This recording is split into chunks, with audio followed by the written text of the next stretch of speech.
Estamos de volta para falarmos de coisas importantes, hein? Tudo bem por aí? Bom, nem o mais otimista lá no começo do ano, se a gente pegar os primeiros vídeos, né?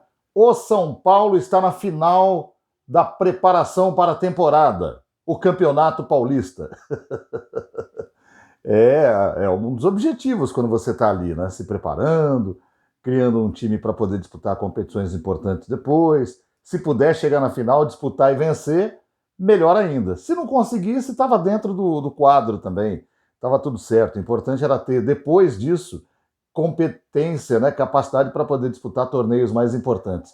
Mas o São Paulo chegou e esse é o resultado de um trabalho de preparação bem feito, né? A gente está podendo observar o mais interessante de tudo que foi feito nesse time, especialmente pelas mãos do Rogério Ceni, que foi a evolução paulatina e visível da equipe do São Paulo Futebol Clube para disputar o Campeonato Paulista e, quem sabe, estar pronto para disputas maiores ao longo do ano de 2022. E melhor coroação para isso não há do que ir a uma final igualzinha à do ano passado.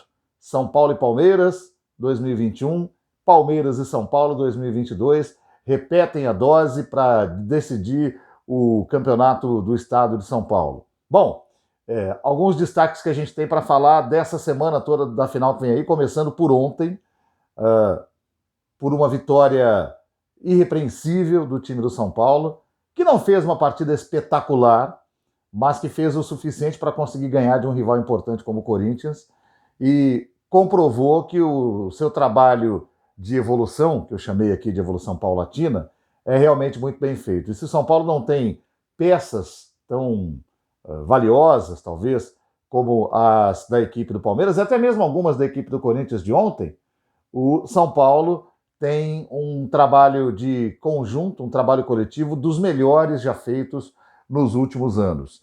E esse é um mérito quase que exclusivo do Rogério Ceni, porque a gente começa a temporada com o técnico do São Paulo olhando para o seu elenco, desejando algumas peças, fazendo uma lista e colocando para que a diretoria pudesse ir atrás, e quase nenhum dessa lista acabou aparecendo. Alguns até vieram, mas nem eram os primeiros nomes, né? Não eram nem os nomes que encabeçavam essa lista. O Rogério, todo mundo sabe, por exemplo, queria um jogador rápido que pudesse fazer as pontas e ser um quebrador de linhas de defesa. Não veio. O Rogério queria um centroavante um pouco mais rápido, um pouco mais acordado, para poder fazer frente aos jogadores do elenco que ainda não haviam despertado no final do ano passado no Campeonato Brasileiro e que precisavam de concorrência. Não conseguiu também. A indicação dele ali no momento final da lista foi o David, que atuou com ele no Fortaleza com muita qualidade e que acabou não vindo, foi parar no Internacional. E você vê como é a vida, né? Ainda bem que ele foi parar no Internacional, porque nesse momento o David não é sombra do David do Fortaleza. Se acontecesse isso no São Paulo, seria um gol contra, um revés importante para o trabalho do Rogério nesse início de temporada. E aí, sem essas peças que ele imaginava que pudesse ter na sua equipe, ele teve que fazer outro tipo de trabalho, olhar para o que ele tinha ali, fazer alguns desenhos e alguns ajustes e falar, bom, é com esses caras que eu vou tentar tirar deles aquilo que eu preciso, ou algo que possa substituir um pouco aquilo que eu imaginei para esse time. E conseguiu. Demorou um pouquinho para chegar nesse estágio, mas quando chegou já com as coisas funcionando muito bem.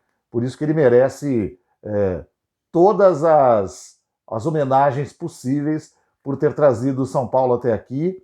E no jogo de ontem isso ficou à mostra mais uma vez, né? O São Paulo não precisa entrar em campo com o Caleri e o Luciano, pode entrar com o Caleri e Éder.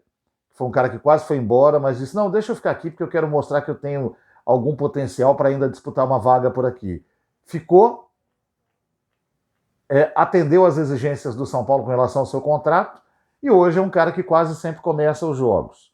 O Luciano entrou depois, deu conta do recado como sempre, não fez gol, é verdade, mas esteve muito perto de fazer.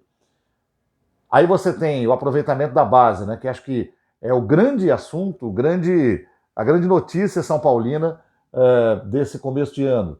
E você tem uma belíssima atuação, por exemplo, do Wellington, que fez um golaço ontem, e alguns outros jogadores que definitivamente ficarão nesse time do São Paulo, como Pablo Maia, como o Rodrigo Nestor, que o ano passado oscilava demais, como o Marquinhos, que não entrou ontem, mas que sempre entra e faz alguma coisa importante nos jogos dos quais participa, como o golaço que fez também no jogo da terça-feira contra o time do São Bernardo. E é isso. Na minha visão, o São Paulo está preparado para enfrentar uma final contra um time que é muito forte. E aí talvez a última das ilusões, que eu acho que a torcida do São Paulo tem que apagar, não será fácil mesmo, acho que todo mundo sabe disso. Então é importante desfrutar do momento, tanto a torcida do São Paulo quanto os jogadores do São Paulo.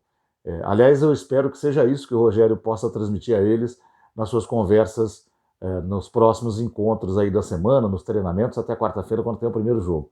Desfrutem, aproveitem o momento, vivam intensamente o que vocês conquistaram até aqui, porque ainda tem muito chão pela frente. E se perder essa batalha, não será a guerra toda perdida, porque há muita coisa para esse time passar ainda ao longo do ano.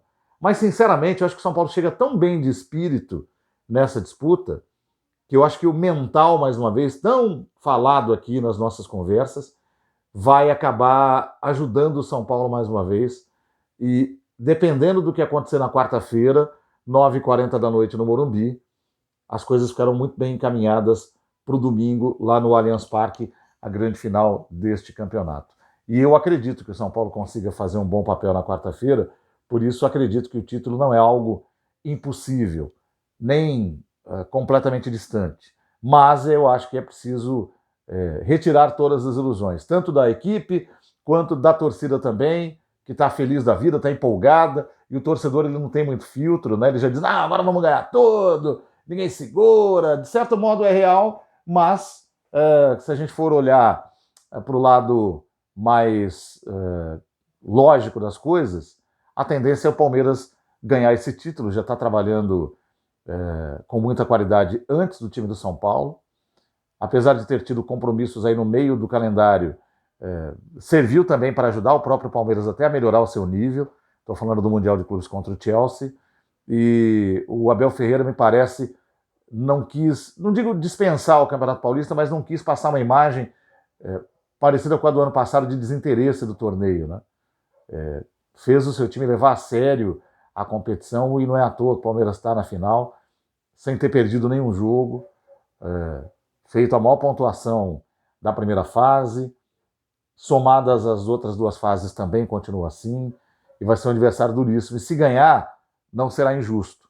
Agora, do outro lado, acho que é importante, acho que o Palmeiras sabe disso, não haverá facilidade. Se o São Paulo não vencer, não será vendendo barato essa derrota, essa perda da conquista.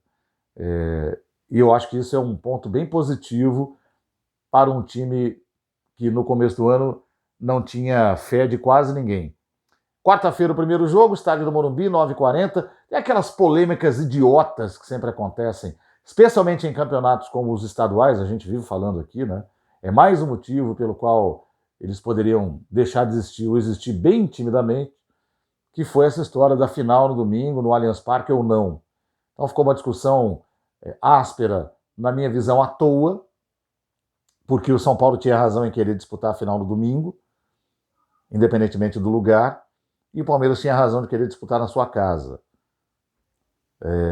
porque fez a vantagem para poder cumprir seu desejo. Fez a vantagem em pontos e tinha todo o direito de escolher. Mas aí você ia cair numa condição onde você disputa no sábado, e aquele time que se preparou para chegar no domingo na final, fica como? Tendo observado no regulamento que a data máxima seria o domingo. Então é uma discussão que não ia ter fim até chegar sexta-feira ou sábado, mas felizmente foi resolvida a questão pelo próprio Palmeiras. A presidente do Palmeiras entrou em contato lá com o pessoal da W Torre, os produtores do evento que vai haver lá na terça-feira, o show do Maroon 5, e conseguiu reverter aquela condição de quase não jogo para a condição do jogo no domingo, 4 da tarde no Allianz Parque. Assim, cumpre-se aquilo que o São Paulo desejava, que é jogar no domingo, e ele tinha razão, e cumpre-se aquilo que o Palmeiras desejava, que era jogar no seu estádio, e ele também tinha razão.